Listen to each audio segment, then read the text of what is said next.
Good evening. நான் பேசுறது விளங்குதாமா? அபிராமி பிள்ளை, நான் பேசுறது கேக்குதா? ஓகே.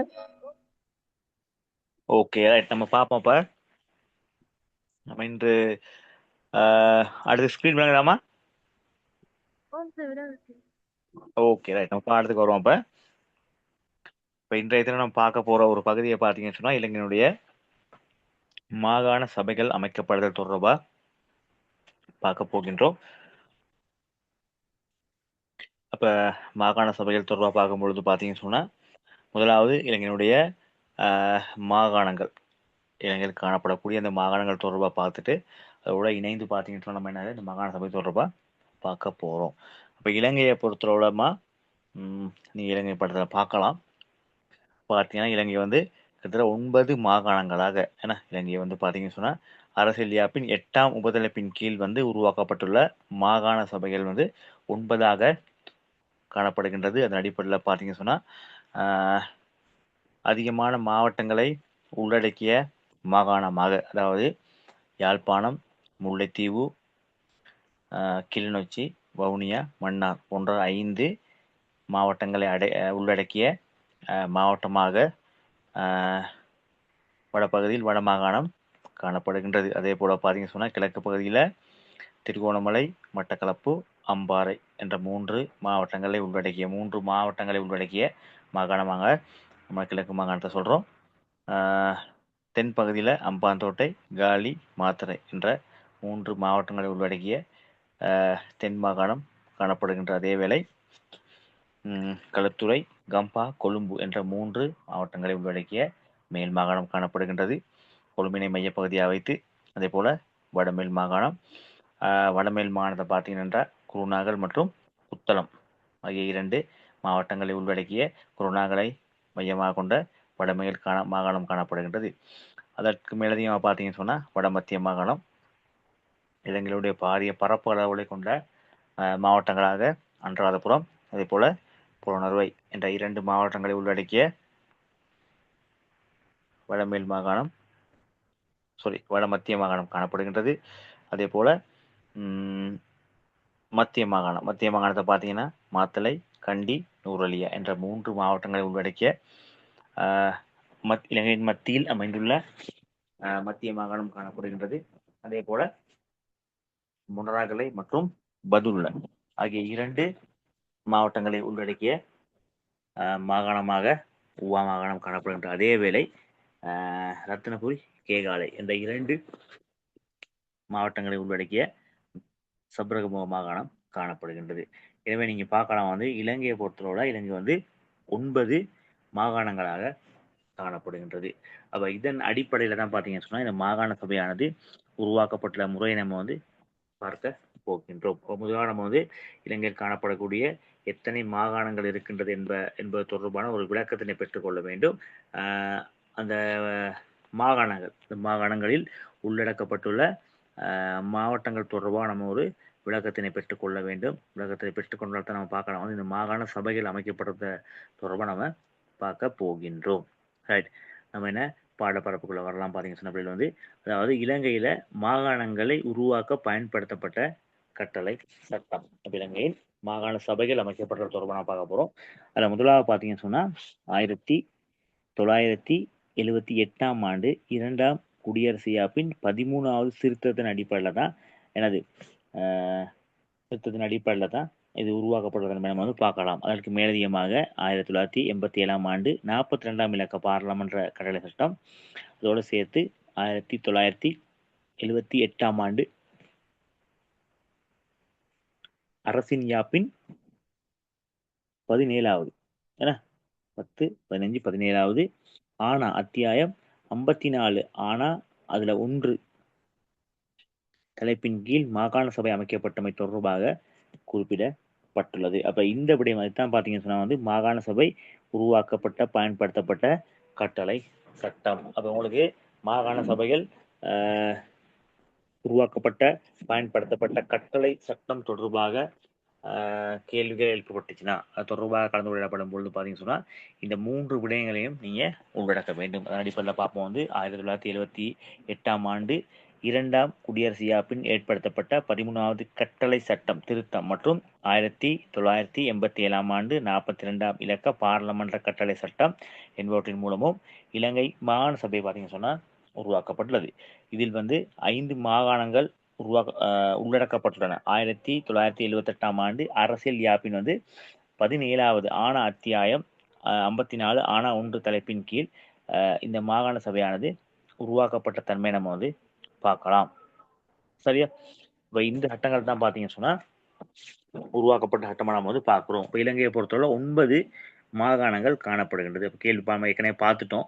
இலங்கையில் பார்த்தீங்கன்னு சொன்னால் மிக முக்கியமாக 9 மாகாணங்கள் காணப்படுகின்றது. 9 மாகாணங்களையும் பார்க்கணும் அடங்கக்கூடிய அந்த மாவட்டங்கள் தொடர்பாகவும் நம்ம சரியான ஒரு விளக்கத்தை பெற்றிருக்க வேண்டும். அடுத்து நம்ம பார்க்க போகிறோம் இந்த மாகாண சபையினுடைய நிர்வாக கட்டமைப்பு. அந்த மாகாண சபையினுடைய நிர்வாக கட்டமைப்பு எவ்வாறான முறையில காணப்படுகின்றது போன்ற விளக்கத்தை நம்ம பெற்றுக்கொள்வது மிகவும் அவசியமாக ஒன்றாக காணப்படுகின்றது. அந்த வகையில் பார்த்தீங்கன்னு சொன்னா இந்த மாகாண சபை ஒன்றின் நிர்வாக கட்டமைப்பு பார்த்தீங்கன்னு சொன்னா ஆளுநர், அதே போல முதலமைச்சர், அமைச்சரவை, மாகாண சபை, பிரதிநிதிகள் சபை எனும் பிரதான அலகுகள் அடிப்படையில் தான் காணப்படுற தன்மையை நீங்க பார்க்கலாம். முதலாவது பார்த்தீங்கன்னு சொன்னா மாகாண சபைக்கு மிக பாரிய பொறுப்பினை கொண்ட அதிகாரங்களை அதிகம் கொண்ட ஒருத்தர் பார்த்தீங்கன்னா நம்ம ஆளுநர்னு சொல்லுவோம். அவர் கவர்னர் என்ற பெயர்லையும் அழைக்கலாம். அடுத்து நீங்க பார்க்கலாம் அந்த ஆளுநர் அல்லது கவர்னருக்கு அடுத்தபடியாக பார்த்தீங்கன்னு சொன்னா மாகாணத்துக்கான அந்த முதலமைச்சர் காணப்படுவார். அதாவது மாகாண சபையில தெரிவு செய்யப்படுகின்ற மாகாண சபையில தெரிவு செய்யப்படுகின்ற அங்கத்தவர்களிலிருந்து அடுத்து குறிப்பிட்ட கட்சி பெற்றுக்கொள்கின்ற அதிகூடிய வாக்குகளுடைய அடிப்படையில் பார்த்தீங்கன்னு சொன்னா முதலமைச்சர் பதவியானது கொடுக்கப்படும். அதன் பிறகு பார்த்தீங்கன்னு சொன்னா அமைச்சரவை இருப்பாங்க.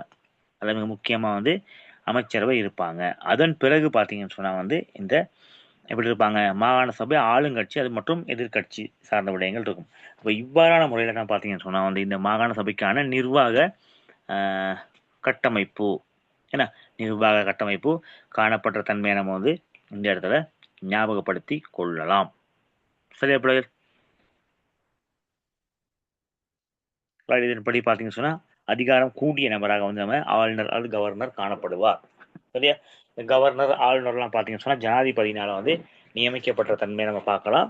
ஏனைய முதலமைச்சர்கள், அமைச்சர்கள், அதே போல பார்த்தீங்கன்னு சொன்னா ஆளும் கட்சி, எதிர்கட்சி இவர்கள் பார்த்தீங்கன்னு சொன்னா மக்களினால் தெரிவு செய்யப்படுகின்ற அந்த மக்களுடைய வாக்குகளினால் தெரிவு செய்யப்படுகின்ற அந்த பிரதிநிதிகள் தான் அதன் பிறகு ஆட்சி செய்யக்கூடிய தன்மை நம்ம இங்கே பார்க்கிறோம். அப்ப இந்த விடயமா உங்களுக்கு விளங்குச்சாமா? விளங்குச்சுன்னா நம்ம அடுத்த பகுதி போகலாம். ஓகே, நம்ம அடுத்த பகுதிக்குள் செல்வோம். ரைட். அடுத்து பார்த்தீங்கன்னா இந்த மாகாண சபையினுடைய இந்த ஆளுநர் தொடர்பாக பார்க்க போறோம். சரியா? முதல்ல நம்ம பார்த்தோம் மாகாண சபையோட அதிகூடிய ஒவ்வொரு மாகாண சபையிலும் அதிகூடிய ஒரு அதிகாரம் பெற்ற நபராக அங்கே ஆளுநர் அல்லது கவர்னர் என்று அழைப்போம். அவர் தான் அதிகாரம் கூடிய நபராக காணப்படுவார். நான் ஏற்கனவே சொல்லியிருந்தேன் அவர் ஜனாதிபதியினால் பார்த்தீங்கன்னு சொன்னா நேரடியான முறையில ஜனாதிபதியினுடைய தலையீட்டில் நேரடியான முறையில நியமிக்கப்படுகின்ற ஒரு அதிகாரியை நம்ம இங்கே பார்க்கலாம். சரியா? அப்ப அந்த அடிப்படையில் பார்த்தீங்கன்னு சொன்னா இவர் தொடர்பாக பார்க்கும்பொழுது நம்ம எல்லா மாகாண சபைக்கும் பார்த்தீங்கன்னு சொன்னா ஒரு ஆளுநர் இருப்பார். சரியா? அது பார்த்தீங்கன்னா மத்திய அரசு மற்றும் மாகாண சபை என்பவற்றுக்கூட இணைப்பாளராகவும் செயற்படுவார். இப்போ ஒவ்வொரு மாகாணங்கள் காணப்படுற நேரத்தில் பார்த்தீங்கன்னா ஒவ்வொரு மாகாணத்துக்கும் ஒரு ஆளுநர் காணப்படுவார். அந்த ஆளுநரை நியமிக்கிற அதிகாரம் யாருக்கு இருக்கு? ஜனாதிபதி காணப்படுது. இவர் எப்படி இருப்பாரு? அதாவது மத்திய அரசுக்கும் மாகாண சபைக்கும் இடையிலான ஒரு இணைப்பாளராக, சரியா, ஒரு இணைப்பாளராக செயற்படுவார். இவருடைய பதவி காலத்தை பார்க்கலாம். பெரும்பாலும் பதவிக்காலம் 5 வருடங்களாக காணப்படும். சரியா? அந்த 5 வருட காலப்பகுதியில் ஆளுநர் விரும்பினால் என்ன செய்யலாம்? தன்னுடைய பதவியை அவர் ராஜினாமா செய்யலாம். சரியா? அது மட்டும் இல்லாமல் பார்த்தீங்கன்னு சொன்னால் அதே போன்று மாகாண சபை உறுப்பினர்கள் அதாவது 2/3 பெரும்பான்மையினர் என சம்மதத்துடன் நிறைவேற்றப்பட்ட ஒரு பிரேரணையில் ஜனாதிபதிக்கு அனுப்பி வைப்பதன் மூலம் ஆளுநர் என்ன செய்யலாம், பதவி நீக்கம் செய்யலாம். இப்போ உதாரணமாக இப்போ ஆளுநர் ஜனாதிபதி நியமிச்சிருந்தாலும் அவர் விரும்பினால் என்ன செய்யலாம், அவர் பதவி விலகி செல்லலாம். அப்படி இல்லைன்னா இந்த மாகாண சபையுடைய உறுப்பினர் இருப்பாங்க தானே, இப்போ அவர்களில் 2/3 பெரும்பான்மையினர் 2/3 பெரும்பான்மையினர் அவங்களோட சம்மதத்தோட பார்த்தீங்கன்னு சொன்னால் ஜனாதிபதிக்கு ஒரு பிரேரணை, இப்போ இவர் எங்களுக்கு வேணாம், இவர் பதவியில் இருப்பது எங்களுக்கு பிரச்சனை அல்லது இவர் தொடர்பாக ஒரு நிலைப்பாடு ஒன்றை எடுங்கள் என்று ஜனாதிபதிக்கு ஒரு எழுத்து மூலமான ஒரு ஆவணம் சமர்ப்பிக்கப்படும் பொழுது பார்த்தீங்கன்னு சொன்னால் அவரை பதவியில் இருந்தவன் நீக்க முடியுமா பார்க்கலாம். சரியா? அப்போ இதில் பார்த்தீங்கன்னு சொன்னால் 1978 அரசியல் யாப்பின் அதாவது 154(1) மற்றும் 2 சரத்துக்களில் ஆளுநர் பதவி பற்றி என சொல்லப்படுகின்றது. சரியா? ரைட். இதில் பார்த்தீங்கன்னு சொன்னால் அப்படி வந்து நம்ம பார்க்கலாம், அதிகாரங்களை பார்க்கலாம். வந்து பார்த்தீங்கன்னா மாகாண சபையை கூட்டுதல் அதாவது தவணையை முடிவுறுத்தல் அல்லது கலைத்தல் தொடர்பான அதிகாரங்கள் நம்ம இங்கே பார்க்குறோம்.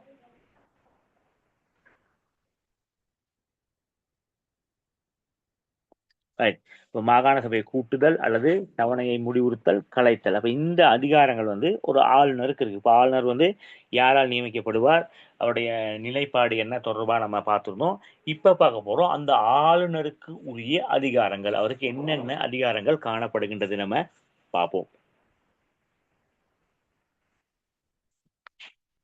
முதலாக பார்க்கலாம் பிள்ளைகள் வந்து மாகாண சபையை கூட்டுறது, இந்த சபை நடவடிக்கையை வந்து கூட்டி செயற்படுற விடயம் அவருக்கு காணப்படுது. அதே போல் அடுத்து வந்து கூட்டுதல், தவணை முடிவுறுத்தல் அதாவது கலைத்தல், அந்த சபையை வந்து கலைக்கின்ற அதிகாரம் காணப்படுகின்றது. அடுத்து பார்த்தீங்கன்னா மாகாண சபையினால் வந்து உரையாற்றுதல் மற்றும் செய்திகளை அனுப்புதல், மாகாண சபையில் உரையாற்றுகின்ற அதிகாரம் அவருக்கு காணப்படுகின்றது. அதோட பார்த்தீங்கன்னு சொன்னாங்கன்னா வந்து இந்த செய்திகளை அனுப்புதல், செய்திகளை பரிமாறுகின்ற இதுவும் காணப்படுகின்றது.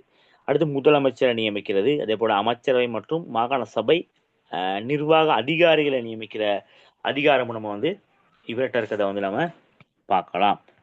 பிள்ளைகள் அதோட பார்த்தீங்கன்னு சொன்னால் வந்து மாகாண சபையின் கொள்கைகளை அனுமதித்தல், அப்போ இந்த விடயம் வந்து அவரை சார் நம்ம ஆளுநருடைய அதிகாரமாக நம்ம வந்து பார்க்கலாம். அப்போ ஆளுநருக்கு அதிகாரங்கள் வழங்கப்படுகின்ற இந்த மாகாண சபை கலைத்தல், கூட்டுதல் மற்றும் நிர்வகித்தல் போன்ற விடயங்கள் நம்ம வந்து இங்கே பார்க்குறோம். அது மட்டும் இல்லாமல் பார்த்தீங்கன்னு சொன்னால் மாகாண சபையில் உரையாற்றுதல், அதே போல் வந்து செய்திகளை அனுப்புதல் போன்ற விடயம் இருந்துச்சு. அதே போல் வந்து முதலமைச்சரை நியமித்தல், மாகாண அமைச்சரை மற்றும் மாகாண சபை நிர்வாகிகள் நியமித்தலை பார்க்கலாம். அடுத்து போனால் மாகாண சபையுடைய கொள்கைகளை அனுமதித்தல், இது இவருடைய விடயமாக நம்ம பார்க்குறோம்.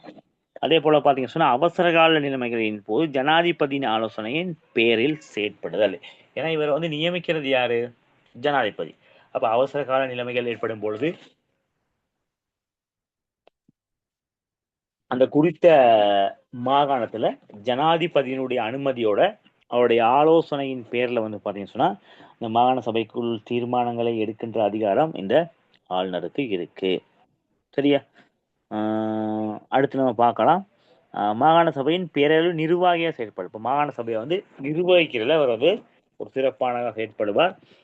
இப்போ அவசர நிலைமைன்னு சொல்லி பார்த்தீங்கன்னு சொன்னால் வந்து மாகாண சபை வலுவிழக்கும் பொழுது, அதாவது நிதி ரீதியான முடக்கமடையும் பொழுது மத்திய அரசுக்கு மாகாண சபைக்கும் இணைப்பாளராக செயற்படுதல். அடுத்து மாகாண சபையினுடைய பேரவை நிர்வாகியாக இருப்பார். மாகாண சபையின் முதலமைச்சரின் ஆலோசனைப்படி செயற்படக்கூடிய அதிகாரமும் இருக்கு காணப்படும். இப்போ இந்த விடயங்கள் தான் நீங்கள் பார்க்கலாம் வந்து ஒரு ஆளுநருக்கு இருக்கக்கூடிய அதிகாரமாக நம்ம வந்து பார்க்கலாம். நம்ம பார்த்தோம் வந்து இந்த ஆளுநரை வந்து நியமிக்கின்ற அதிகாரம் ஜனாதிபதி காணப்படுகின்றது. அதாவது மாகாண சபைக்கும் மத்திய அரசுக்கும் இடையில் வந்து ஒரு இணைப்பாளராக செயற்படுகின்றார். அவருடைய பதவிக்காலம் 5 வருடம்னு சொல்லி பார்த்தோம். இப்போ 5 வருடத்துக்கு முன்னாடி அந்த ஆளுநர் வந்து தான் விரும்பினால் பதவியை விலகலாம், ராஜினாமா செய்யலாம். அப்படி இல்லைன்னா மாகாண சபை உறுப்பினர்கள் அதாவது 3/2 பேருடைய பெரும்பான்மை சம்மதத்துடன் ஜனாதிபதிக்கு அனுப்பப்படுகின்ற மகஜர் ஒன்றின் மூலமாக பதவி விலகம் செய்யலாம் போன்ற விடயங்கள் பார்த்தோம். அடுத்து இந்த ஆளுநருக்குரிய அதிகாரங்கள் தொடர்பாக பார்த்தோம்னு சொன்னால் மாகாண சபையை கூட்டுறது, தவணையை முடிவுறுத்தல், கலைத்தல் போன்ற அதிகாரங்கள் காணப்படுகின்றது. அதே போல் பார்த்தீங்கன்னா மாகாண சபையுடைய உரையாற்றுதல், செய்திகளை அனுப்புதல் போன்ற அதிகாரம் அவருக்கு காணப்படுகின்றது. மிக முக்கியமா முதலமைச்சரை நியமிக்கிறது மற்றும் அமைச்சரவை மற்றும் மாகாண சபை நிர்வாகிகளை நியமிக்கின்றது. மாகாண சபையுடைய கொள்கைகளை அனுமதித்தல், ஜனாதிபதியினுடைய ஆலோசனை என்ற பேரில் செயற்படுதல், மாகாண சபையுடைய பேரளவில் நிர்வாகியாக செயற்படுதல் போன்ற விடயங்கள் வந்து பார்த்தீங்கன்னு சொன்னால் இந்த மாகாண சபையில் கடமையாற்றக்கூடிய, அதாவது அதி உயர் அதிகாரம் பெற்ற இந்த கவர்னர் அல்லது ஆளுநர் என்ற குறிக்கப்படுகின்ற அதிகாரம் நம்ம வந்து பார்க்கலாம். இப்போ நம்ம அடுத்து பார்க்க போகிறோம். அதற்கு அடுத்தபடியாக மாகாண சபையில் வந்து அதிகாரத்துடன் காணப்படக்கூடிய ஒரு பதவி வந்து மாகாண சபை முதலமைச்சரும் அமைச்சரவையும் தொடர்பாக பார்க்க போகிறோம். சரியா? ரைட். இதில் பார்த்தீங்கன்னு சொன்னால் வந்து ஒவ்வொரு மாகாண சபைக்கும் பார்த்தீங்கன்னு சொன்னால் ஒரு முதலமைச்சர் என்கிற அடிப்படை பார்த்தீங்கன்னு சொன்னால் 4க்கு மேற்படாத அமைச்சரவை காணப்படும். சரியா? ஒரு மாகாண சபைக்கு ஒரு முதலமைச்சர் காணப்படுகின்ற அதே வேலை பார்த்தீங்கன்னு சொன்னால் அந்த மாகாண சபைக்குரிய அமைச்சர்களுடைய எண்ணிக்கை எத்தனை பேர்னு பார்த்தீங்கன்னு சொன்னால் 4க்கு மேற்பட 4 பேர் தான் இருப்பாங்க, அமைச்சரவையில் இருப்பாங்க. சரியா பிள்ளைகள்? இவங்களுடைய பதவிக்காலம் 5 வருடம் நான் பார்க்குறோம். 1978ஆம் ஆண்டு அரசியல் யாப்பின் குறிப்பிடப்பட்டுள்ள படி பார்த்தீங்கன்னு சொன்னால் மாகாண சபை உறுப்பினர் வந்து இவர்கள் தெரிவு செய்யப்படுவார்கள். இப்போ மக்கள் வாக்களித்து மாகாண சபைக்கான உறுப்பினர்களை தெரிவு செய்யப்படுகின்ற அதே வேளை அந்த மாகாண சபை உறுப்பினர்கள் தான் பார்த்தீங்கன்னு சொன்னால் வந்து முதலமைச்சர் தெரிவு செய்யப்படுவார். அதே போல் அந்த 4 அமைச்சர்களும் தெரிவு செய்யப்படுவார்கள். அப்போ இவனை பார்த்தீங்கன்னு சொன்னால் ஆளுநரின் செயற்பாடுகளுக்கு உதவியாக இருத்தலும் அது தொடர்பான ஆலோசனை வழங்குதலும் பார்த்தீங்கன்னு சொன்னால் இவங்களுடைய பிரதான பணியாக காணப்படும். முதலமைச்சர் மாகாண சபையின் நிறைவேற்று நிர்வாகியாக இருப்பார். சரியா? ரைட். அதோட சேர்த்து பார்த்தீங்கன்னு சொன்னால் அவ்வாறு நியமனம் பெறுவோர், ஏன்னா மாகாண சபை உறுப்பினர்களுள் பெரும்பான்மையினரின் விருப்பத்திற்குரியவராக இருத்தல் வேண்டும். இப்போ முதலமைச்சராக வர்றவரும் சரி, அதே போல் அமைச்சர்களாக வர்றவரும் சரி பார்த்தீங்கன்னு சொன்னால் மாகாண சபையில் பெரும்பான்மை இருக்கக்கூடிய பெரும்பான்மை உறுப்பினர்களுடைய விருப்பத்திற்கு உரியவராக அவனுடைய ஆதரவினை பெற்றவராகவும் இருக்க வேண்டும். சரியா? முதலமைச்சர் ஆலோசனைப்படி அவங்க நியமிக்கப்படுற அதே நேரம் செயற்படவும் வேணும். சரியா? முதலமைச்சர் போலவே ஏனைய அமைச்சர்கள் நமது செயற்பாடு தொடர்பாக மாகாண சபை கூட்டாக பொறுப்பு சொல்ல வேண்டிய கடமை வந்து அவங்களுக்கு நம்ம இருக்குன்னு சொல்லி இங்கே பார்க்குறோம். சரியா?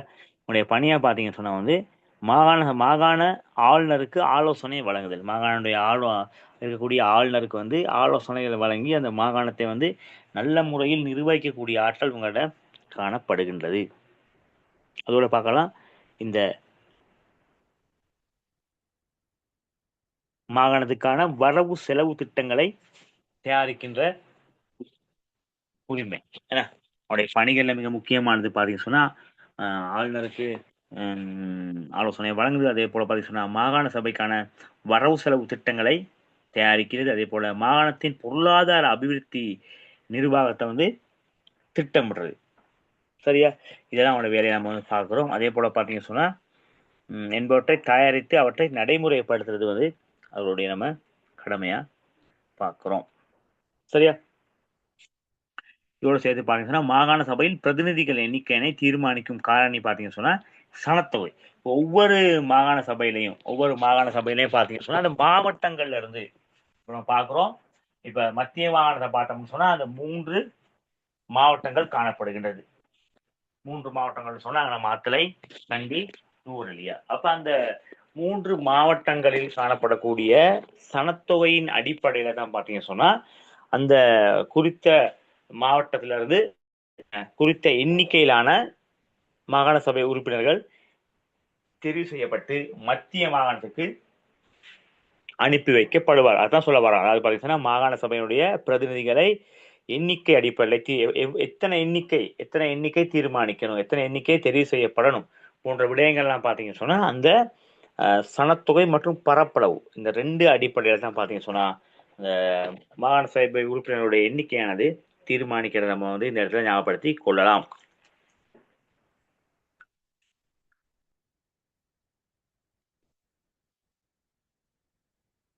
ஆளுநருடைய கடமை பார்த்தோம். அதே போல பார்த்தீங்கன்னு சொன்னா மாகாண சபையுடைய முதலமைச்சர் மற்றும் அமைச்சர்களுடைய கடமையும் வந்து நாம் பார்த்தோம்.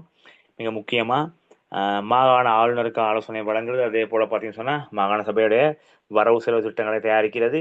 மாகாணத்தின் பொருளாதார அபிவிருத்தி அதே போல் வந்து திட்டமிடல் என்பவற்றுக்கு வந்தவங்க உதவிகளை புரிவது மிக முக்கியமாக விடயமா பார்க்குறோம். அதே போல் பார்த்தீங்கன்னா மாகாண சபையில் நிறைவேற்றப்படும் சட்டங்கள் பார்த்தீங்கன்னு சொன்னால் நீதி சட்டங்கள் என்ற அடிப்படையில் தான் வந்து இந்த சட்டங்கள் அழைக்கப்படும் தன்மை நம்ம வந்து பார்க்கலாம்.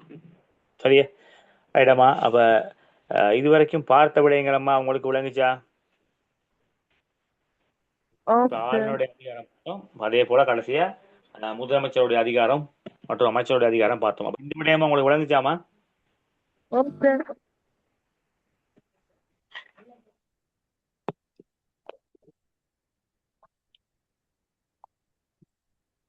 ரைட். அப்ப இந்த விடயம் விளங்குச்சா பாத்தீங்கன்னா நம்ம அடுத்த பகுதிக்குள் செல்லலாம்.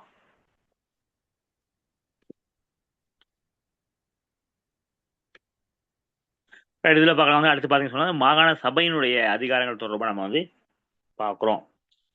மாகாண சபையினுடைய அதிகாரங்கள் தொடர்பாக பார்ப்போம். வந்து 1978ஆம் ஆண்டு பார்க்கலாம் வந்து அரசியலமைப்பின் 13வது திருத்தம். சரியா? 13வது திருத்தத்தின் படி பார்த்தீங்கன்னா அதிகாரங்கள் பகிர்ந்தளிக்கப்பட்ட பட்டியலை பற்றி பார்க்க போகிறோம். ஆனால் பார்த்தீங்கன்னு சொன்னால் முதலாவது நிரல் அதாவது மாகாண சபைக்குரிய அதிகாரத்தை பார்க்கலாம். இரண்டாவது நிரலில் வந்து பார்த்தீங்கன்னா மத்திய அரசுக்குரிய நிர்வாகம் பார்க்கலாம். அதே போல் மூன்றாவது பார்த்தீங்கன்னு சொன்னால் இணைந்து நிறைவேற்றும் பணிகள் தொடர்பாக நம்ம வந்து பார்க்கலாம். இந்த இடத்துல நம்ம ஞாபகப்படுத்தி கொள்வோம். சரியா? பார்ப்போம். மாகாண சபைக்கு வழங்கப்படும் அதிகாரங்கள் எத்தனை பார்த்தீங்கன்னு சொன்னால் 37 காணப்படுகின்றது. அது தொடர்பாக நம்ம எழுதியமா பார்ப்போம். சரியா? அப்ப முதலாவது பார்த்தோம் ஆளுநருடைய செயற்பாடு அவனுடைய கடமை பார்த்தோம். இரண்டாவதாக பார்க்கின்றோம் நம்ம ஆளுநரோட சேர்த்து அந்த முதலமைச்சர் அதே போல அமைச்சர்கள் தொடர்பான கடமைகள் செயற்பாடுகள் தொடர்பாக பார்த்தோம். அடுத்து நம்ம பார்த்துக்கிட்டு இருக்கோம். இப்போ மாகாண சபை தொடர்பாக பார்த்து கொண்டு இருக்கின்றோம். ரைட். இதை பார்ப்போம். பிள்ளைகளை பார்த்தீங்கன்னா இந்த மாகாண சபைக்கு வழங்கப்பட்டுள்ள அதிகாரங்கள் தொடர்பாக நம்ம வந்து பார்க்கலாம். அதற்கு முதல்ல வந்து இந்த மாகாண சபையினுடைய பதவிக்காலம் தொடர்பாக நம்ம கொஞ்சம் இந்த இடத்துல வந்து பார்த்து கொள்வோம். மிக முக்கியமா பார்த்தீங்கன்னு சொன்னா வந்து மாகாண சபையினுடைய பதவிக்காலம் வந்து 5 வருடங்களாக காணப்படுகின்றது. சரியா? ஏற்கனவே பார்த்திருந்தோம். மாகாண சபையினுடைய பதவிக்காலம் பார்த்தீங்கன்னு சொன்னா 5 வருடங்களாக காணப்படுகின்றது. அப்ப ஏதேனும் ஒரு காரணத்தினால பார்த்தீங்கன்னு சொன்னா வந்து உரிய காலத்துக்கு முன்னுக்கு அதாவது 5 வருடங்களுக்கு முன்னாடி என்ன செய்யலாம், அந்த மாகாண சபையானது முடிவடைகின்ற தன்மை அதாவது கலைக்கப்படுகின்ற தன்மையை நம்ம வந்து ஞாபகப்படுத்தலாம். பொதுவாகவே மாகாண சபைக்கான பதவிக்காலம் வந்து 5 வருடமாக காணப்படுகிற அதே வேலை பார்த்தீங்கன்னு சொன்னா ஏதாவது காரணங்கள் காரணமாக என்ன செய்யலாம் வந்து அதற்கு முன்னாடி நம்ம என்ன செய்யலாம், அது வந்து முடிவடைகின்ற தன்மையை பார்க்கலாம். சரியா? அடுத்து பார்த்தீங்கன்னு சொன்னா அந்த உரிய பதவிக்காலம் முடிவடைந்ததும் மாகாண சபை கலைக்கப்படாவிட்டாலும் ஏன்னா கலைக்கப்பட்டாலும் சரி கலைக்கப்படாவிட்டாலும் சரி என்னது அது கலைந்ததாகவே கருதப்படும் என்று சொல்லப்படுகிறது. மாகாண சபையினுடைய பிரதிநிதிகள் அனைவரும் பார்த்தீங்கன்னா பொதுமக்களுடைய விருப்பின் அடிப்படையில் பொதுமக்களுடைய இந்த விருப்பு வாக்குகளின் அடிப்படையில தான் தெரிவு செய்யப்படுவாங்க. நம்ம ஏற்கனவே பார்த்தோம். ஆளுநரை பார்த்தா வந்து அவர் ஜனாதிபதியால் நியமிக்கப்படுகின்றார். ஆனா பிரதிநிதிகள் அதாவது முதலமைச்சர் மற்றும் ஏனைய அமைச்சர்களை கொண்ட அந்த குழு வந்து பார்த்தீங்கன்னு சொன்னா முதலாவதாக பொதுமக்கள் தான் என்ன செய்வாங்க, வாக்குகள் அளித்து தன்னுடைய வாக்குகளால் வந்து அவர்களை தெரிவு செய்யப்படுற தன்மையை பார்க்கலாம். அப்போ மாகாண சபை பார்த்தீங்கன்னு சொன்னா சட்டத்துறையில் பிரதான பணியாக அமைவது 9வது உபத்தலைப்பின் படி மாகாண சபை அதிகாரங்களின் அட்டவணையை நம்ம சில விடயங்கள் வந்து நம்ம இந்த இடத்துல வந்து ஞாபகப்படுத்த கொள்ளலாம், கொஞ்சம் பார்க்கலாம். சரியா?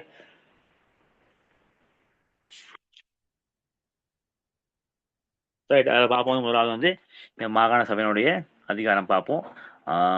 மாகாணத்தின் அதாவது ஒரு மாகாண சபையில் வந்து ஆளுநர் இருப்பார், அவர் கீழே பார்த்தீங்கன்னா முதலமைச்சர் இருப்பார், அதன் கீழே வந்து குறிப்பிட்ட 4 அமைச்சர்கள் இருப்பாங்க, அடுத்த ஆளுங்கட்சி எதிர்கட்சி போன்ற உறுப்பினர்களை உள்ளடக்கியது தான் பார்த்தீங்கன்னு சொன்னால் வந்து இந்த மாகாண சபை.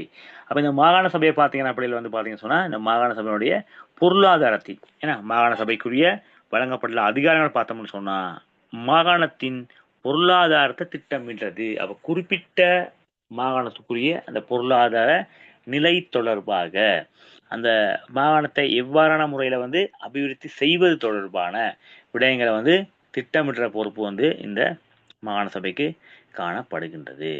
அடுத்து பார்க்கலாம் வந்து உள்ளூராட்சி மன்ற நடவடிக்கை. இப்போ மாகாணத்துக்கு கீழே வந்து பார்த்தீங்கன்னு சொன்னால் மாகாணத்துக்கு கீழே அடுத்து மாவட்டம் இருப்பாங்க. அந்த மாவட்டத்தின் அடிப்படையில் தான் பார்த்தீங்கன்னு சொன்னால் வந்து உள்ளூராட்சி மன்றங்கள் காணப்படும்.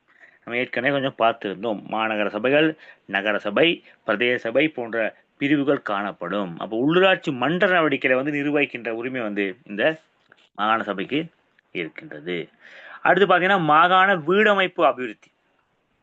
மாகாண சபைக்குரிய அந்த வீடமைப்பு அபிவிருத்தி தொடர்பாக வந்து நம்ம இந்த இடத்துல பார்க்கலாம். அடுத்து பார்த்தீங்கன்னா சொன்னால் சமூக சேவைகளும் புனர்வாழ்வு. மாகாணத்தில் காணப்படக்கூடிய சமூக சேவைகளும் புனர்வாழ்வும் என்ற அடிப்படையில் நம்ம வந்து இந்த இடத்த ஞாபகப்படுத்தி கொள்ளலாம். அடுத்து பார்த்தீங்கன்னு சொன்னால் மாகாண விவசாய நடவடிக்கை. மாகாணத்தில் காணப்படக்கூடிய அந்த விவசாய நடவடிக்கைகள் தொடர்பாக நம்ம வந்து இந்த இடத்துல ஞாபகப்படுத்தி கொள்ளலாம். அப்ப இந்த விடயங்கள்லாம் வந்து பார்த்தீங்கன்னு சொன்னா மாகாண சபைக்கு வழங்கப்பட்டுள்ள அதிகாரங்கள் என்ற அடிப்படையில் நம்ம வந்து பார்க்கலாம். இப்ப இவைத்தான் பார்த்தீங்கன்னு சொன்னா மாகாண சபைக்கு வழங்கப்பட்டுள்ள அதிகாரங்கள். முதலாவது பார்த்தீங்கன்னு சொன்னா மாகாணத்தின் பொருளாதாரத்தை திட்டமிட்டது. ரெண்டாவது பார்த்தீங்கன்னு சொன்னா உள்ளூராட்சி மன்ற நடவடிக்கையில வந்து நடைமுறைப்படுத்துறது அல்லது மேற்பார்வை செய்து கொண்டு பண்ணலாம். மூன்றாவது பார்த்தீங்கன்னு சொன்னா மாகாண வீடமைப்பு அபிவிருத்தி. மாகாணத்தில் காணப்படக்கூடிய அந்த வீடமைப்பு அபிவிருத்தி போன்ற விடயங்களை பார்க்குறோம். நான்காவது பார்க்குறோம் பார்த்தீங்கன்னு சொன்னால் சமூக சேவைகளையும் புனர்வாழ்வு போன்ற விடயங்களை பார்க்கலாம். ஐந்தாவது பார்த்தீங்கன்னு சொன்னால் வந்து மாகாண விவசாய நடவடிக்கை. மாகாணத்தில் காணப்படக்கூடிய விவசாய நடவடிக்கைகளை மேற்பார்வை செய்கிறது, அதனை அபிவிருத்தி செய்கிறது பார்த்தீங்கன்னு சொன்னால் இவங்களுடைய பணியான மோதங்களை பார்க்கின்றோம். இப்போ இந்த விடயங்கள் தான் பிள்ளைகள் வந்து மாகாண சபைக்குரிய அதிகாரமாக நம்ம வந்து பார்க்கின்றோம். ஓகே, அப்ப இந்த பகுதியம்மா உங்களுக்கு விளங்குச்சாமா? ஓம் சார்.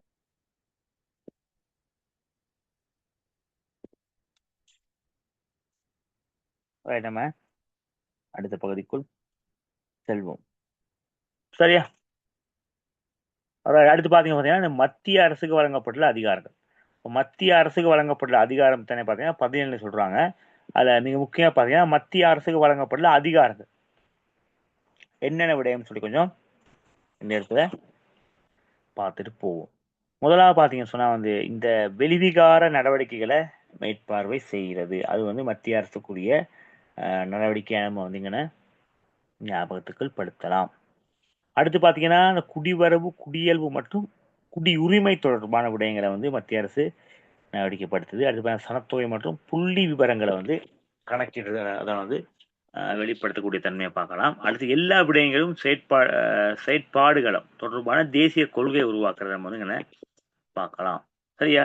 அப்ப இணைந்து நிறைவேற்றும் அதிகாரம் பார்த்தீங்கன்னு சொன்னா மொத்தம் 36 சொல்லப்படுகிறது. அப்ப இணைந்து நிறைவேற்றும் அதிகாரங்கள் திட்டமிடுறது, தேசிய வீடமைப்பு நிர்மாணம், அதே போல சமூக சேவைகளும் புனர்வாழ்வும், அடுத்து விவசாயம், கமநல சேவையும். அப்ப இந்த விடயங்கள் தான் பார்த்தீங்கன்னு சொன்னா வந்து அதாவது இணைந்து நிறைவேற்றும் அதிகாரம், அதாவது மாகாண அரசுகளும் அதே போல பார்த்தீங்கன்னு சொன்னா மத்திய அரசும் வந்து இணைந்து நிறைவேற்றக்கூடிய நீங்கள் கொஞ்சம் நம்ம பார்க்கலாம். சரியா? நம்ம ஏற்கனவே பார்த்தது போல பார்த்தீங்கன்னு சொன்னா 1978ஆம் ஆண்டு அரசியல் யாப்பின்படி 13வது சீர்திருத்தத்தின்படி 3 நிரல்கள்னு சொன்னோம். முதலாவது நிரல் வந்து மாகாண சபைக்குரிய அதிகாரம். அப்ப இதை நீங்க பார்க்கலாம் வந்து பார்த்தீங்கன்னு சொன்னா இந்த மாகாண சபைக்குரிய அதிகாரங்களை வந்து என்ன சொல்றாங்க வந்து பார்த்தீங்கன்னா மாகாண சபைக்குரிய 37 அதிகாரங்களும் பணிகளும் குறிக்கப்படுது. உதாரணம் பார்த்தீங்கன்னு சொன்னா வந்து மாகாண சபையில பொருளாதார திட்டமிடுறது, உள்ளாட்சி மன்ற நடவடிக்கை, வீடமைப்பு நடவடிக்கை, இந்த விடயங்களை வந்து நம்ம ஏற்கனவே பார்த்துருந்தோம். இரண்டாவது பார்த்தீங்கன்னு சொன்னா வந்து மத்திய அரசு மாகாண சபை தொடர்பான நடவடிக்கையில 17 அதிகாரங்கள் இருக்கு. அதில் முக்கியமாக பார்த்தீங்கன்னு சொன்னா வந்து சட்டம் இயற்றுதல், தனி அதிகாரம் இதெல்லாம் நம்ம வந்து அந்த இடத்துல பார்க்கலாம். சரியா? அப்ப இந்த விடயங்கள் தான் பார்த்தீங்கன்னு சொன்னா மாகாண சபைக்குரிய அதிகாரங்களா பார்க்கிறோம். அதோடு 3வது நிரலுக்குரிய அதிகாரங்களா பார்த்தோம்னு சொன்னா வந்து பார்த்தீங்கன்னு சொன்னா வந்து திட்டமிடுறது, தேசிய வீடமைப்பு, சமூக சேவை, இதுதான் நம்ம 3வது நிரல் பார்க்கிறோம். சரி, அப்ப இந்த விடயம் அம்மா உங்களுக்கு விளங்குச்சாமா? விளங்குச்சா நம்ம வந்து அடுத்த பகுதிக்குள் செல்லலாம். ஓகே, நம்ம அடுத்து பார்க்க போற மிக முக்கியமான விடயங்கள் பார்த்தீங்கன்னு சொன்னா வந்து இந்த உள்ளூராட்சி மன்றங்கள். அப்ப இது வந்து மிக முக்கியமான ஒரு பகுதியா காணப்படுகின்றது உள்ளூராட்சி மன்றம். உள்ளூராட்சி மன்றங்கள்னா பார்த்தீங்கன்னு சொன்னா வந்து ஒவ்வொரு மாவட்டத்திலையும் வந்து பார்த்தீங்கன்னு சொன்னா வந்து அதாவது மாநகர சபைகள், நகர சபை, அதே போல பிரதேச சபை மட்டும் வந்து இந்த உள்ளூராட்சி மன்றங்கள் நம்ம சொல்றோம். உள்ளூராட்சி மன்றங்கள் அமைக்கப்பட்டமைக்குரிய காரணம் என்னன்னு கேட்குறாங்க. முதலாவது பார்த்தீங்கன்னு சொன்னா மத்திய அரசின் நிர்வாக நடவடிக்கை இலகுபடுத்துறது. அதுதான் அவங்களுடைய மிக முக்கியமான நோக்கமா இருக்கு. அப்ப முதலாவது அரசின், ஏன்னா மத்திய அரசினுடைய நிர்வாக நடவடிக்கையை வந்து இலகுபடுத்தும் பொருட்டு பார்த்தீங்கன்னு சொன்னா செயற்திறன் மிக்க மக்கள் சேவையை வழங்கும் பொருட்டு, மக்களுக்கு வந்து செயற்திறன் மிக்க சேவையினை வழங்கும் பொருட்டு இலங்கையில் வந்து உள்ளூராட்சி மன்றங்கள் உருவாக்கம் பெறுது. இது மிக முக்கியமா பார்த்தீங்கன்னு சொன்னா குறிப்பிட்ட நிலப்பிரதேசத்தில் அடிப்படையாக கொண்டு மக்களினதும் மக்கள் பிரதிநிதிகளதும் பங்களிப்புடன் பொதுமக்களின் தேவைகளை பூர்த்தி செய்து கொள்ளக்கூடியதாக இருப்பதும் உள்ளூராட்சி மன்றங்கள் நம்ம வந்து காணலாம். சரியா? இந்த உள்ளூராட்சி மன்றங்களை பார்த்தீங்கன்னு சொன்னா வந்து மிக முக்கியமா நகர சபை இருக்கு, மாநகர சபை, நகர சபை, பிரதேச சபை என்ற அடிப்படையில் வந்து நம்ம வந்து இந்த உள்ளூராட்சி மன்றங்களை வந்து நம்ம பார்க்கின்றோம். சரியா? உள்ளூராட்சி மன்றங்களை பார்க்கிறோம். நகர சபை, அதே போல மாநகர சபை, பிரதேச சபை என்ற அடிப்படையில் தான் வந்து இந்த உள்ளூராட்சி மன்றங்கள் காணப்பட்ட தன்மையை நம்ம வந்து இந்த இடத்துல வந்து ஞாபகப்படுத்தி கொள்ளுவோம்.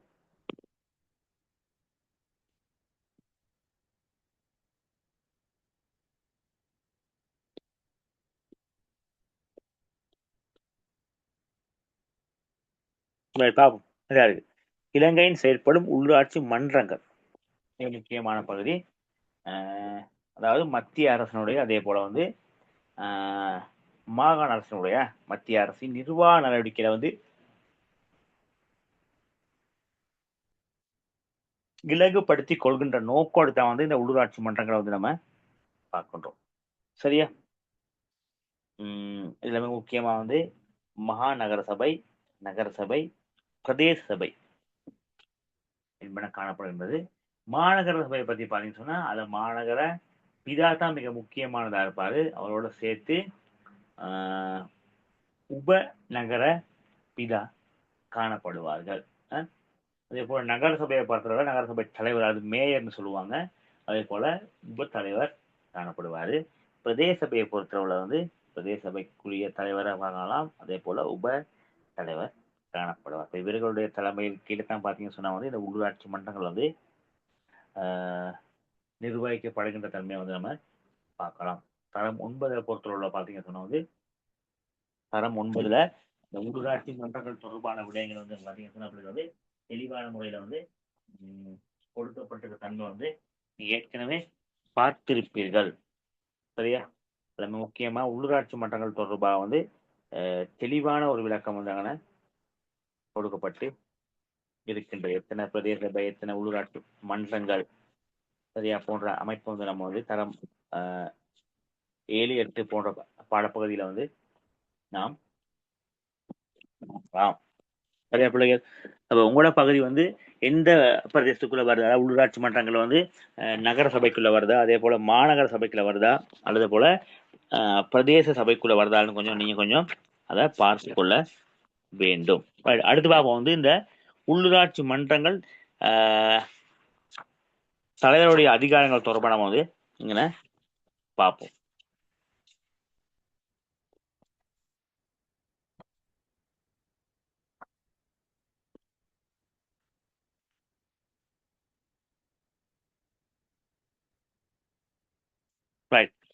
பார்ப்போம் இந்த உள்ளூராட்சி மன்றம் நகர பிதா அல்லது தலைவரின் பதவி தொடர்பான அதிகாரங்களை வந்து பார்ப்போம். முதலாவது பார்த்தீங்கன்னு சொன்னா வந்து தமது அமைப்புகளில் நிறைவேற்றப்படும் அதிகாரியாக செயற்படுற மிக முக்கியமான பணியாளர்கள், அதாவது நகர மாநகர சபை, அதே போல நகர பிரதேச சபைகளின் நிறைவேற்று அதிகாரியாக செயற்படக்கூடியது அவருடைய பணியா காணப்படுகின்றது. அப்ப குறிப்பிட்ட அந்த நிறுவனத்தினுடைய தலைவராக, ஏன்னா மிக முக்கியமான ஒரு கடமையில் இருக்கக்கூடியவர் தான் பார்த்தீங்கன்னு சொன்னா இந்த வந்து நகரப்பிதா அல்லது தலைவர், தவிசாளர் நம்ம சொல்லுவோம். இவருடைய கடமை என்னது? நமது அமைப்புகளின் நிறைவேற்று அதிகாரியாக, ஏன்னா அந்த சபைக்குரிய நிறைவேற்று அதிகாரியாக செயற்படக்கூடியது அவருடைய பொறுப்பா இருக்கு. அடுத்து பாத்தீங்கன்னு சொன்னா சபை கூட்டத்துக்கு அழைப்பு விடுத்தல், தலைமை வகித்தல், ஒத்தி வைத்தல். ஏன்னா சபை கூட்டத்துக்கு அழைப்பு விடுத்து சபையினை கூட்டக்கூடிய அதிகாரம் இவருக்கு காணப்படுகின்றது. அதே போல சொன்னா அழைப்பு விடுகிறது, அந்த சபை கூட்டத்துக்கு ஒரு தலைமையை தாங்குறது, தலைமை தாங்கி நடத்தி செல்லுதல். அடுத்து சபை கூட்டத்தை பார்த்தீங்கன்னு சொன்னா ஒத்தி வைத்தல். இந்த எல்லா அதிகாரங்களும் பார்த்தீங்கன்னு சொன்னா இந்த சபையில் இருக்கக்கூடிய அந்த தலைவர், அதாவது நம்ம சொல்லக்கூடிய நகரப்பிதா, தலைவர், தவிசாளர் என்ற அடிப்படையில் சொல்லக்கூடிய அந்த நபர்களுக்கு உரியதை நம்ம இந்த இடத்துல வந்து ஞாபகப்படுத்துவோம். அடுத்து பார்த்தீங்கன்னா வரவு செலவு திட்டம் மிக முக்கியமானது. ஏன்னா அதாவது உள்ளூராட்சி மன்றங்கள்லையும் பார்த்தீங்கன்னு சொன்னா வந்து வரவு செலவு திட்டத்தை தயாரித்தலும் அதற்கு சபையில் அனுமதியை பெறுதலும். வரவு செலவு திட்டத்தை வந்து தயாரித்துட்டு மட்டும் இருக்க முடியாது. அதை என்ன செய்யணும், அந்த சபையில வந்து என்ன செய்யணும், அதற்கான அனுமதியினை பெற்றுக்கொள்ள வேண்டும். அப்ப இந்த விடயம் பார்த்தீங்கன்னு சொன்னா வந்து நம்முடைய பொறுப்பாக அல்லது செயற்பட நம்ம வந்துங்க பார்க்கலாம்.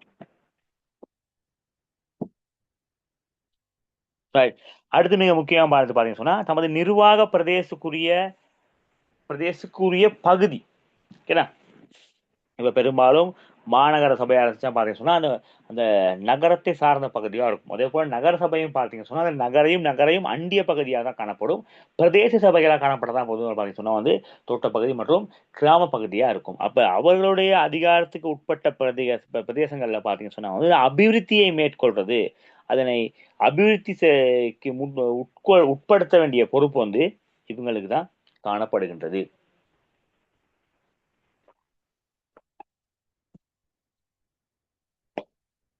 அதாவது நமது அதிகாரங்களுக்கு உட்பட்ட அந்த பகுதி நமது நிர்வாக பிரதேசம்னு சொல்லுவோம். அப்ப அந்த பகுதிக்குரிய அபிவிருத்தியினை, அதாவது திட்டமிடலை மேற்கொள்ள வேண்டிய பொறுப்பு இவர்களிடம் காணப்படுகின்றது. அதற்கு மேலே பார்த்தீங்கன்னு சொன்னா வந்து மத்திய அரசு மற்றும் மாகாண சபைகளுடன் இணைந்து நடவடிக்கைகளை மேற்கொள்ளுதல். இப்ப உள்ளூராட்சி மன்றங்களை வந்து அமைத்தது நோக்கம் என்னன்னு பார்த்தீங்கன்னு சொன்னா வந்து மத்திய அரசின் நிர்வாக நடவடிக்கை இலகுபடுத்துறது. மத்திய அரசு காணப்படும், அடுத்து மாகாண அரசு காணப்படும், அடுத்துதான் பார்த்தீங்கன்னு சொன்னா உள்ளூராட்சி மன்றம். அப்ப மத்திய அரசினரும் மாகாண அரசினரும் நிர்வாகத்தை இலகுபடுத்துற நோக்கோடு தான், மக்களுக்கு சேவையினை வழங்குற நோக்கோடு தான் என்ன செய்யுது இந்த உள்ளூராட்சி மன்றங்கள் அமையப்பட்டிருக்கு. அப்ப அவங்க கூட என்ன செய்யணுங்க, இணைந்து செயற்படும். மத்திய அரசுடன் மற்றும் மாகாண சபைகளுடன் இணைந்து நடவடிக்கையில மேற்கொள்ளுதல். அடுத்து பாத்தீங்கன்னா மக்கள் பயன்பாட்டுக்கான சேவைகளை வழங்குதலும் முன்னின்று செயற்படலும். அது மிக முக்கியமானது. மக்கள் பயன்பாட்டுக்கான சேவைகளை வழங்குறதும் அதே போல பாத்தீங்கன்னு சொன்னா அதில் முன்னின்று செயற்படுறதும் பாத்தீங்கன்னு சொன்னா இதனுடைய கடமையை நம்ம வந்து பார்க்கின்றோம். அதாவது உள்ளூராட்சி மன்ற தலைவர்களுடைய அதிகாரம். அப்ப இந்த பகுதியை உங்களுக்கு விளங்குச்சாமா?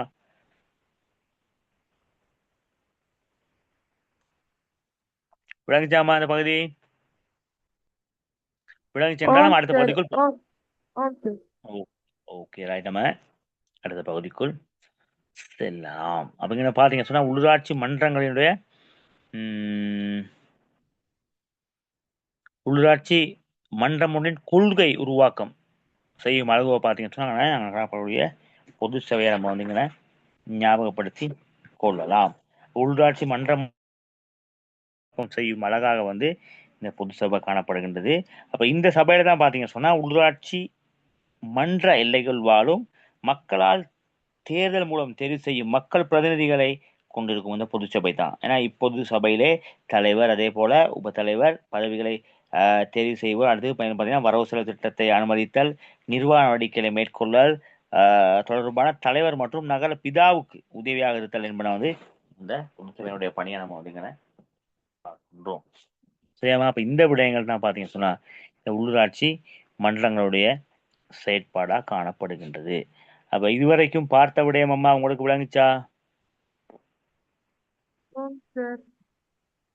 விளங்குச்சென்றா நம்ம வந்து அடுத்த பகுதி, அதாவது பார்த்தீங்கன்னா அதிகாரமும் பன்முகப்படுத்தலும் காரணங்கள் போன்ற விடயத்தை நம்ம வந்து பார்க்கலாம்.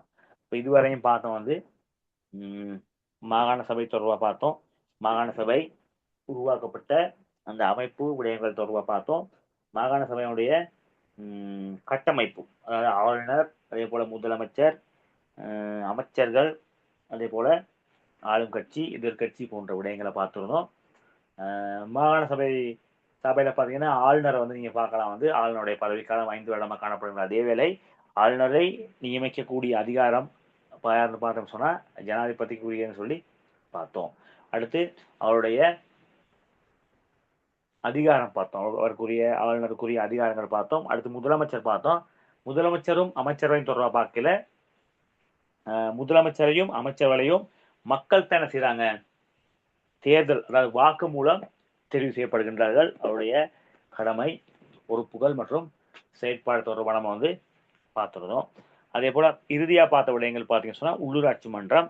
உள்ளூராட்சி மன்றம் சொன்னா பார்த்தீங்கன்னு சொன்னா வந்து மத்திய அரசினுடைய, அதே போல மாகாண அரசுக்கும், அதாவது நிர்வாகத்தை இலகுவாக செய்யும் பொருட்டு உருவாக்கப்பட்ட அமைப்புகள் தான். அதில் மிக முக்கியமா மாநகர சபை, நகர சபை, பிரதேச சபை என்ற அடிப்படையில் பார்த்தோம். மாநகர சபைக்கு வந்து மாநகர பிதா, உப நம் நகர பிதா இருப்பார். அதே போல் வந்து நகர சபைக்கு தலைவர் அல்லது உப தலைவர் இருப்பார். அதே போல் பிரதேச சபைக்கு தலைவர் அல்லது உப தலைவர் போன்ற அதிகாரிகள் காணப்படுவார்கள். அவருடைய கடமை, செயற்பாடு தொடர்பாக நம்ம பார்த்துருந்தோம். ரைட், இப்போ பார்க்க போகிறோம் பார்த்தீங்கன்னு சொன்னால் வந்து இந்த அதிகாரம் பன்முகப்படுத்தலுக்கான காரணம். இந்த அதிகாரம் என்ன சொல்கிறாங்க, பன்முகப்படுத்தப்படுது, அதற்கான காரணங்களை பார்க்குறோம். முதலாவது பார்த்தீங்கன்னு சொன்னால் நவீன அரசுகளின் அதிகாரத்துக்கு பன்முகப்படுத்தலுக்குரிய காரணம். முதலாவது பார்த்தீங்கன்னு சொன்னால் மத்திய அரசின் நிர்வாக பணிகளை இலகுவாக்கியுள்ளது. இப்போ அதற்காகத்தான் என்ன செய்யறாங்க, இந்த அதிகாரங்களை வந்து பன்முகப்படுத்துறாங்க. மத்திய அரசினால் மாத்திரம் என்ன செய்ய முடியாது, ஒரு நிர்வாகத்தை மேற்கொள்ள முடியாது, அனைத்து விடயங்களையும் கண்காணிக்க முடியாது. சரியா? அடுத்து அனைத்து விடயங்களை கண்காணித்தல், அபிவிருத்தி பணிகளை மேற்கொள்ளுதல் போன்ற விடயங்களை வந்து செய்ய முடியாது மத்திய அரசுக்கு மட்டும். அதற்காக தான் பார்த்தீங்கன்னு சொன்னா என்ன செய்யறாங்க வந்து, ஏன்னா இந்த அதிகாரங்களை வந்து பன்முகப்படுத்துறாங்க. அடுத்து மத்திய அரசின் அதிகாரங்களை பிரதேச ரீதியில் ஒப்படைத்தல். உதாரணமா இலங்கையின் மாவட்ட செயலகம், பிரதேச செயலகம் போன்ற பகுதிகளுக்கு ஒப்படைத்தல். சரியா? எல்லா விடயங்களையும் ஒருவராக செய்யும் பொழுது அதனை முடித்துக் கொள்வதை பார்த்தீங்கன்னு சொன்னா சற்று சிரமமாக காணப்படும். அதை ஒவ்வொரு பிரதேசங்களுக்கு பொறுப்பா வழங்கும் பொழுது குறித்த விடயங்களை பார்த்தீங்கன்னு சொன்னா வந்து இலகுவான முறையிலும் அதே போல தரமான முறையிலும் வந்து செய்தி முடிக்கப்படுகின்ற தன்மை வந்து நம்ம இங்கே பார்க்கின்றோம். சரியா? அடுத்து பார்த்தீங்கன்னா பிரதேச ரீதியான ஆட்களை ஆட்சி நடவடிக்கைக்கு பங்கு பெற செய்தல். இப்போ ஒவ்வொரு பகுதிகளிலையும் அங்கே நம்ம நகர சபையாக இருக்கலாம், மாநகர சபையாக இருக்கலாம், பிரதேச சபையாக நம்ம வந்து இங்கே பார்க்குறோம். அடுத்து பிரதேச அபிவிருத்தினை துரிதப்படுத்தலும் மற்றும் பொதுமக்களுக்கு தேவைகளை பூர்த்தி செய்தலும். அப்போ எல்லா விடயங்களையும் பார்த்தீங்க சொன்னாங்கன்னா வந்து இந்த பொதுமக்களுக்கு சேவை செய்கிறது தான் மிக முக்கியமான ஒரு விடயமா பார்க்கப்படுகின்றது. பொதுமக்களுடைய சேவையினை கருத்தில் கொண்டு மக்களுடைய சேவையினை மேம்படுத்தும் நோக்கோடு தான் பார்த்தீங்கன்னு சொன்ன பிள்ளைகள் வந்து இந்த சபை நடவடிக்கை விடயங்கள் எல்லாம் அமைக்கப்பட்ட தன்மையை நம்ம வந்துங்கன்னு பார்க்கிறோம். சரியா? ரைட். அதில் மிக முக்கியமாக பார்த்தீங்கன்னு சொன்னால் வந்து இந்த பிரதேச வளங்களை கொண்டு உச்ச பயனை பெறுதல். அப்போ ஒவ்வொரு பிரதேசங்கள்லையும் பார்த்தீங்கன்னு சொன்னால் வளங்கள் காணப்படும். அப்போ அந்த வளங்கள்லாம் வந்து பார்த்தீங்கன்னு சொன்னால் வந்து மத்திய அரசினால் நேரடியாக என்ன செய்ய முடியாது, அந்த அந்த வளங்கள் தொடர்பாக அறிந்து கொள்வது சிரமமாக காணப்படும். அது பிரதேச ரீதியாக பார்க்கும் பொழுது என்ன செய்யலாம், பிரதேச ரீதியாக பார்க்கும்பொழுது அந்த குறிப்பிட்ட வளங்களை என்ன செய்யலாம், உரிய முறையில் எடுத்து அதை என்ன செய்யலாம், அதில் ஒரு உச்ச பயனை பெற்றுக்கொள்ள முனையலாம். ரைட். அடுத்து பார்த்தீங்கன்னு சொன்னால் பொதுமக்களின் நாளாந்த தேவைகளை இலகுவாக நிறைவேற்றிக் கொள்ளல். இப்போ எல்லா விடயங்களுக்கும் பிள்ளைகள் நீங்கள் பார்க்கக்கூடாது, வந்து மத்திய அரசுக்கே ஓட வேண்டிய தன்மை காணப்படாது. அப்போ என்ன செய்யலாம், பிரதேச மட்டங்களில் வந்து என்ன செய்யலாம், அவங்க பிரதேச மட்டங்களில் வந்து அவங்களுடைய வேலைகளை வந்து இலகுப்படுத்தி செய்து கொள்ளலாம். பிரதேச மட்டங்களில் வந்து அவர்களுக்குரிய இந்த வேலைகளை வந்து இலகுப்படுத்தி செய்து கொள்றதுக்காக பார்த்தீங்கன்னு சொன்னால் இந்த அதிகாரங்கள் வந்து பன்முகப்படுத்தப்பட்ட தன்மையை நம்ம வந்து பார்க்கிறோம். அப்போ இங்கே பார்த்தீங்கன்னு சொன்னால் வந்து பார்த்தீங்கன்னு சொன்னால் வந்து அடுத்து வந்து உதாரணமாக பிறப்பு, அத்தாட்சி பத்திரம் வழங்கல், வாகன பதிவு சான்றிதழ் வழங்குதல், இதெல்லாம் வந்து பார்த்தீங்கன்னு சொன்னால் அந்த பிரதேச மட்டங்களில் வந்து வழங்கப்பட்ட தன்மையை நம்ம பார்க்கலாம். இப்போ பார்ப்போம், இந்த அதிகாரத்தை பகிர்ந்தளிக்கும் அழகு பார்த்தோம். முதலாவது பார்த்தீங்கன்னு சொன்னால் வந்து இந்த கட்டமைப்பு எப்படி அரசியல் யாப்பு, அதே போல மத்திய அரசு பிராந்திய அரசாங்கமாக காணப்படுகின்றது. அப்ப கூட்டாட்சி அரசுகளின் மூலம் பார்த்தீங்க சொன்னா வந்து இந்த அதிகாரங்கள் பகிர்ந்தளிக்கப்படும். எப்படி? அரசியலுள் யாப்பின் மூலமா தான் பகிர்ந்தளிக்கப்படுது. அதே போல கூட்டாட்சி காணப்படும் அரசாங்கம், ஒரு மத்திய அரசாங்கம், ஒன்றுக்கு மேற்பட்ட பிரதேச அரசாங்கம் நம்ம காணப்படுறதுன்னு பார்ப்போம். இந்த விடயங்கள் ஏற்கனவே வந்து கொஞ்சம் நம்ம டிஸ்கஸ் பண்ணி இருந்தோம். இப்போ மேலோட்டமா பார்த்து நம்ம போகலாம். அடுத்து பார்த்தீங்கன்னு சொன்னா வந்து அதிகாரத்தை பகிர்ந்தளிக்க கூட்டாட்சி அரசுகள் பின்பற்றும் முறை. இதுல மிக முக்கியமானது பார்த்தீங்கன்னு சொன்னா மத்திய அரசின் அதிகாரங்களை குறிப்பிடுவதோடு ஏனைய அனைத்து அதிகாரங்களையும் பிராந்திய அரசுகளிடம் ஒப்படைக்கிறது. அதாவது அதற்கு மத்திய அரசுக்கு உதவியாக காணப்படக்கூடிய அந்த பிரதேசங்களுக்கு பிராந்திய அரசுகளுக்கு ஒப்படைக்கின்ற தன்மை வந்து நம்ம ஞாபகப்படுத்தலாம். அதே போல பார்த்தீங்கன்னு சொன்னா பிராந்திய அரசுகளின் அதிகாரங்களை குறிப்பிடப்படுவதோடு ஏனைய அனைத்து அதிகாரங்களையும் மத்திய அரசாங்கத்துக்கு வழங்குகிறது.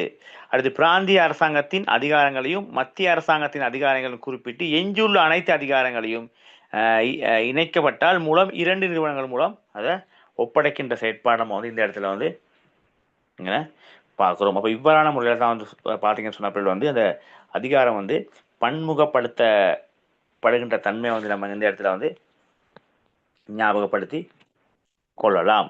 அதாவது குறிப்பிட்ட நிர்வாண நடவடிக்கைகளை வந்து இலகுபடுத்துகிற நோக்கோடு, இந்த குறிப்பிட்ட நிர்வாணத்தை வந்து இலகுபடுத்துகிற நோக்கோடு தான் இந்த விடயங்கள் வந்து இலகுபடுத்தப்படுறதை நம்ம வந்து பார்க்கலாம். அப்போ இந்த படத்தை நீங்கள் பார்த்தீங்கன்னா தெரியும் எப்படி, அதாவது அதிகார பன்முகப்படுத்தனுடைய கட்டமைப்பு தொடர்பாக இந்த குறிப்பிட்ட படத்தை நீங்கள் பார்த்தீர்கள் என்றால் தெரியும். பாருங்க மத்திய அரசு ஆட்சி அதிகாரங்கள் இருக்கு, அதாவது பிராந்திய அரசு அழகு இந்த பக்கம் பார்க்கலாம். ஏன்னா ஒவ்வொரு பக்கமாக என்ன செய்யறாங்க வந்து அந்த மத்திய அரசின் ஆட்சி அதிகாரம் மையப்படுத்தப்பட்டிருக்கிறதோட என்ன சொல்றாங்க, ஏனைய பகுதிகளில் வந்து அந்த பிராந்திய ஆட்சி அழகு அமைக்கப்பட்டு அந்த ஆட்சியானது சிறப்பான முறையில நடத்தப்படுற தன்மை வந்து அவங்க பார்க்கிறோம்.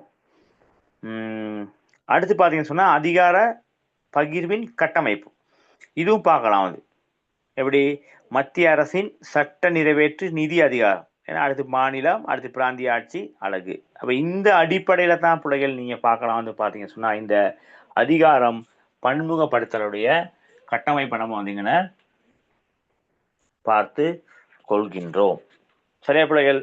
அப்ப இன்றைய தினம் வந்து பார்த்த விடயம் அம்மா உங்களுக்கு விளங்குச்சாமா? நம்ம ஒரு சில விடயங்களை பார்த்துருந்தோம். மிக முக்கியமா நீங்க பார்த்தீங்கன்னு சொன்னா வந்து முதலாவது பார்த்தோம் வந்து இந்த மாகாண சபைகள் தொடர்பா பார்த்துருந்தோம். மிக முக்கியமா வந்து பாத்தீங்கன்னு சொன்னா வந்து பிள்ளைகள் வந்து இந்த மாகாண சபை தொடர்பா பார்த்துருந்தோம்.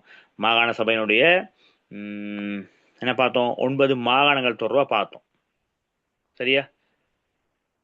9 மாகாணங்கள் தொடர்பா முதலாக பார்த்துருந்தோம். மாகாண சபையுடைய செயற்பாடுகள்ல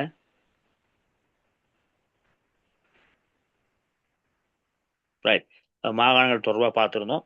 அந்த மாகாணங்கள் ஊடாக பார்த்தீங்கன்னு சொன்னா வந்து காணப்படக்கூடிய மாவட்டங்கள் தொடர்பாக பார்த்துருந்தோம். அடுத்து இதனுடைய இந்த மாகாண சபை என அமைக்கப்பட்டமைக்கான அந்த விடயங்கள் தொடர்பாக கலந்துரையாடி இருந்தோம். அதாவது 1978ஆம் ஆண்டு குடியரசு யாப்பின் படி பார்த்தீங்கன்னு சொன்னா 13வது சட்ட திருத்தம் மற்றும் 1987ஆம் ஆண்டு 42ஆம் இலக்க பாராளுமன்ற கட்டளை சட்டம் என்பவற்றின் மூலம் தான் இந்த மாகாண சபை உருவாக்கப்பட்ட அமைப்பு தொடர்பாக பார்த்திருந்தோம். அடுத்து மாகாண சபையுடைய அதிகாரங்களை பார்த்திருந்தோம்.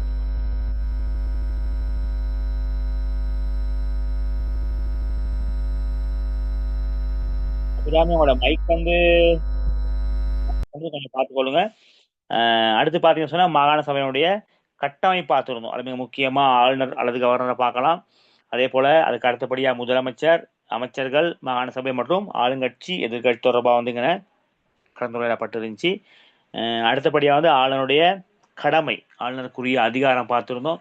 அவர் ஜனாதிபதியினால் நியமிக்கப்படக்கூடிய ஒரு நபர், 5 வருட பதவிக்காலம், அது தொடர்பாக பார்த்துருந்தோம்.